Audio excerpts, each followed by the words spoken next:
बगुला तू मो सांगे जीवु ना झोट सांगे जीवु रे। हे हे दादा तुम कथबार्ता ठीक नहीं एबे कहूला बगुला खाईदे तते मुझे कि घर छाड़ी आसबि आउ पचार तू क्या सांगे जीवु। अरे नाई नाई तू झोट सांगे आसलु ना से पचारदेली आ। नाई नाई तमें मत नहीं कि घर छाड़ी आसो मु किछि जाननी। अरे हे तो बापाटा टिके अखाड़ुआ लोकड़ा तो हौ हौ मु तते नहीं कि घर छाड़ी आसबि जहाँ हम देखा आ। केतेबेले कौन कहूछ तमर किछि ठिकाना नहीं दादा। कहली तो छाड़ी आसबि आउ व्यस्त कहीं होचु रे। थैंक यू दादा। ओके ओके शांति रे खा।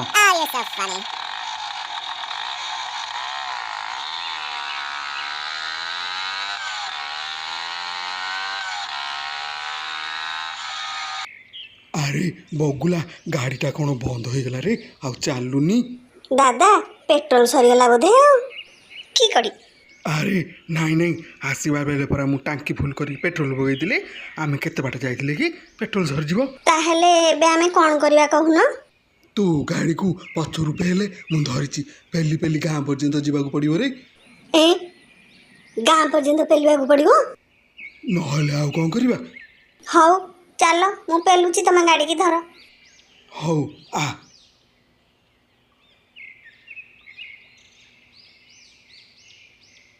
दादा हालिया हो गले आउ नहीं आउ पेली पारिबिनी। नाई नहीं तमे जा कहला कहबो जे मु आउ पेली पारिबिनी। धनुटा पूरा आउ टिके पेली दे रे गाँ पाखेलानी काली एति पई तते चॉकलेट देबी रे आ आउ टिके पेली दे आ। नाई नहीं आउ नहीं एठी टिके रेस्ट नबाई गछ मुळे तापर जो कथा। हो मोर कोन हबो कि मोर किछ असुविधा हबन बा हेले बापा गु डरी भोजी न खाई पळे आसी बोल तू कहतुल तो सेइते भाई मु कहूची पळे बचा बेगी बेगी। नाई नहीं दादा बापा मारले मारिए पछे एठी न बसिले मु आ पाउंडुटे मध्ये जाई पारिबिनी कि तम गाड़ी ठेली पारिबिनी। हौ टिके बसे तापर जीवा। के बगुला तू कंगार दादा संगे कुआरे जाइथिलु कि। विचित्र पिलाटे समस्त कथा जानिया पे यार बड़ आग्रह सला प्रश्न पचारि पचारि विचार करदब जम्मार बसई दबनी। अरे कहूनु कुआरे जाइथिलु। स्वर्ग को जाइथिली सेठी कौन देखिलु कि। सेठी तो भलिया मांकड़ मान देखिली। स्वर्ग रे कौन मांकड़ रहंती कि रे। हाँ गछरे ना घर भितरे। गछरे। को गछरे कि रे। सेउ गछरे। तू सेउ गछ देखिचु। हाँ हाँ देखिची। मते टिके देखै दियंतुनी। तू स्वर्ग को जाउनु देखिके आसीबु। केमिति जीबी। अच्छा कहिलु सेउ गछरु सेउ छिंडिले तळकु काहेकि खसे। काहेकि ना सेउ खाइबा को ऊपर केही नाहंती तो सेति पई सेउ तळकु खसे। एइले कहउतलु ऊपर मांकड़ अछंती एइले कहउचु केही नाहंती। हे तू मांकड़टा। अच्छा कहिलु मु सुंदर ना मांकड़ सुंदर। घर को जाके दर्पण देखे जानि पारिबु तू सुंदर ना मांकड़ सुंदर। अरे रागिलु कि भागी रागे ना म। दादा चलो एबे पळेबा एठी आ बसिबानी बेसी समय एठी बसिले सुतली प्रश्न पचारि पचारि हम मुंड खराब कर दबो। अरे मु तो सेति पई तते मना करथली तू को मो कथा सुनिलु। हौ आ बुझिलु बगुला मो गाड़ीटा पुराना हो गलानी रे याकू भरोसा करी जदी कुआडे बाहरी पड़िबो ना तम दशा पुष मास हो जिवो रे। दादा ए पोकड़ा गाड़ीटा कबाड़िया को देगी भलो गाड़ीटे किउनो काहेकि जे की करी। हौ हौ देखिबा तम घर आसलानी तू एबे जा। तमे गाड़ी को एका नै पारिबो तो। आउ कौन करबा टिके आगरे अहमदर गैरेज अछि सीधा सेठी नै जिबे। मु तम सांगरे जिबी कि। अरे नाई नाई चल तते तम घर छाड़ी देई मु जिबी नहल तो बापा रागिबो जे। तमे जाउनो मु तांका कथा बुझुची। तू भाळुंगाटा आउ नहले चलिबनी दादा पिला लोक बोली हमर कोन स्वाधीनता नै कि। जा रे बुढ़ावली केते कथा कहूचु। आछी दादा। हे तो मुड़ी घांटीटा नै जा रे।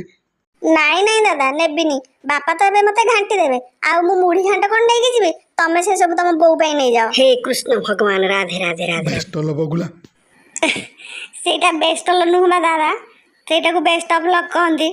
जानि जे मु ताकू टिके छोटिया करके कहि देली आउ।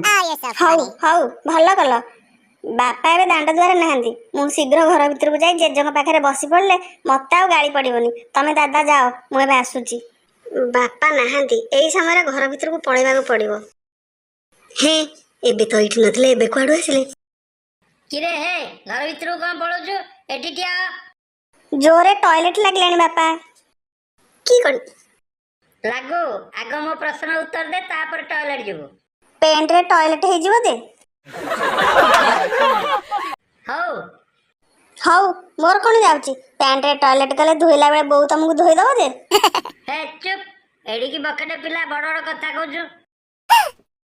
ସରି ବାପା, କୁଆଡ଼େ ଯାଇଥିଲୁ? ବଣଭୋଜି କରିବାକୁ ଯାଇଥିଲି ଆଉ। ଆରେ କାହା କହି ଯାଇଥିଲୁ? ବୋଉକୁ। ବୋଉ କ'ଣ ଘରର ମୁରବୀ? ଘରର ମୁରବୀ ମାନେ କ'ଣ ବାପା? ହେ ଏତିକି ଜାଣିନୁ? ଘରର ବୟସ୍କ ଲୋକଙ୍କୁ ମୁରବୀ କୁହାଯାଏ। ତାହେଲେ ଆମ ଘରର ମୁରବୀ କିଏ ବାପା? Question mark. ମୁଁ। ବାପା ତମେ ଏବେ ମିଛ କହୁଛ। ତମଠୁ ବୟସ୍କ ତ ଜେଜେ ଅଛନ୍ତି ଆଉ ଜେଜେ ମଧ୍ୟ ଅଛନ୍ତି, ତମେ ମୁରବୀ ହେଲ କେମିତି? ବଡ଼ି ବଡ଼ି କଥା କହନା ବଗଲା, ମତେ ରଗାନା। ତମେ ରାଗିଲେ କ'ଣ ହବ? ଜାଣିନୁ ମାଡ଼ ବସିବ। ସରି ବାପା, ଆଉ ଦିନ ଏମିତି ହବନି। ସତ କହିବୁ? ଗଲୁ ତ ଗଲୁ, ଫେରିଲା ବେଳକୁ ଏତେ ଡେରି କାହିଁକି? ଝୋଟ ଆଉ ଗୁଲୁଆ ତ କେତେବେଳୁ ପଳେଇ ଆସିଲେଣି। କଙ୍ଗାରୁ ଆଉ ତୁ ବାଟରେ କ'ଣ କରୁଥିଲ କି? ବାଟରେ କଙ୍ଗାରୁ ଦାଦାଙ୍କ ଗାଡ଼ି ଖରାପ ହେଇଗଲା ତ ସେଥିପାଇଁ ଆମେ ଚାଲି ଚାଲି ଆସିଲୁ। ହାଲିଆ ମାରିବା ପାଇଁ ଗାଁ ମୁଣ୍ଡ ବରଗଛ ମୂଳେ ଟିକେ ବସିଲୁ। ସେଠି ସୁତୁଲି ବସିଥିଲା। ପ୍ରଶ୍ନ ପଚାରି ପଚାରି ଆମ ମୁଣ୍ଡ ଖରାପ କରିଦେଲା ବାପା। ତା କବଳରୁ ମୁକ୍ତି ପାଇବାଟା ଭାରି କଷ୍ଟ। ସେଇଠି ତ ଆମର ଡେରି ହେଇଗଲା ଆଉ। ବାପା ମୁଁ ଗୋଟେ କଥା ବୁଝିପାରୁନି, ଏବେ ସୁତୁଲିର ମୁଣ୍ଡ ଖରାପ ହେଇଯାଇଛି ନା କ'ଣ? ଆରେ ସୁତୁଲିର କାହିଁକି ମୁଣ୍ଡ ଖରାପ ହବ? ହେ ସେ ଫାଲତୁ କଥା କହନା। ଗାଁରେ ଯଦି ଜଣଙ୍କର କାହାର ମୁଣ୍ଡ ଖରାପ ହୁଏ, ସେ ଜଣକ ହଉଛୁ ତୁ। କୁ ଦିନେ ସୁତୁଲି ପାଖକୁ ନେଇଯିବାକୁ ପଡ଼ିବ। କେମିତି ଆଙ୍କର ମୁଣ୍ଡ ଖରାପ ହବନି ମୁଁ ଦେଖିବି ଆଉ। ରାଧେ ରାଧେ କୃଷ୍ଣ ଭଗବାନ। କିରେ କ'ଣ ଭାବୁଛୁ? ନାଇଁ ମୁଁ ଭାବୁଛି ମୁଁ କେଡ଼େ ହତଭାଗା। ମୋ ବାପା ମତେ କେତେବେଳେ ବିଶ୍ୱାସ କରୁନାହାନ୍ତି। ଆରେ ବାପାରେ ସୁକାନ୍ତି, ମୋ ଠେଙ୍ଗାଟା ଆଣିଲ। ଏ ବଦମାସ ପିଲା କେତେ କଥା କହୁଛି। ୟାକୁ ଦି ପାହାର ନ ବସିଲେ ଇଏ ପାଟି ବନ୍ଦ ହବନି। ଆରେ ପଦୁ, ଠେଙ୍ଗା କ'ଣ କରିବୁ କିରେ? ନାଇଁ କିଛି ନାହିଁ ତ, ମୁଁ ତ ଠେଙ୍ଗା ମାଗିନି। ବଗୁଲା ଆମର ଡେଙ୍ଗା ହେଇଗଲାଣି ବୋଲି କହୁଥିଲି ନା। ହେ ଭାଇ, ମୋ ବାପା କେତେ ମିଛ କହୁଛନ୍ତି ଲୋ। ଓହୋ, ମୁଁ ତାହେଲେ ଭୁଲ ଶୁଣିଛି। ବୟସ ହେଲାଣି ତ ଶୁଭିବା ଟିକେ କମ୍ ହେଇଗଲାଣି। ତମେ ଠିକ୍ ଶୁଣିଛ ବାପା, ହେଲେ ମୁଁ ମିଛ କହୁଛି କାହିଁକି ନା ସତଟା କ'ଣ ଜାଣିଲେ ସେଇ ଠେଙ୍ଗାରେ ତମେ ମତେ ପିଟି ପକେଇବ। ବାପା ପୁଅଙ୍କ କଥାବାର୍ତ୍ତା ଭିତରେ ମତେ ଖସି ପଳେଇବାକୁ ପଡ଼ିବ, ନହେଲେ ସର୍ବନାଶ ହେଇଯିବ ଲୋ ବୋପା। କ'ଣ କହିଲୁ କିରେ? କିଏ ମୁଁ? ନାଇଁ ତ କିଛି କହିନି।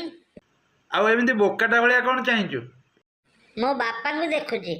ଏତେ ବଡ଼ ମହାଲୋକଙ୍କ ପୁଅ ହେଇଥିବାରୁ ନିଜକୁ ଧନ୍ୟ ମନେ କରୁଛି। ଆଉ ଭାବୁଛି ତମେ ମହାନ ହୋଇଥିବା କାରଣରୁ ତମ ନାତିଟା ଅବିକଳ ତମ ଭଳି ହେଇଛି। ସାଙ୍ଗସାଥି କରିବା, ଭୋଜି ଭାତ କରିବା କଳାଟା ଶହେରୁ ଶହେ ତମଠୁ ଛଡ଼େଇ ଆଣିଛି। ଦେଖୁନ ସକାଳୁ ବଣଭୋଜି ପାଇଁ ଯାଇଥିଲା ଯେ ଏତେବେଳକୁ ଫେରିଛି।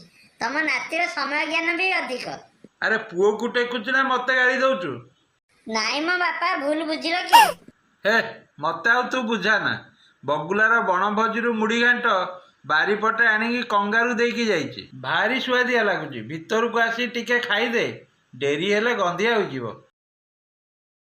ବଗୁଲା କରୁଥିବା ଭୁଲ ପାଇଁ ମୋ ମହାନ ବାପା ହିଁ ଦାୟୀ।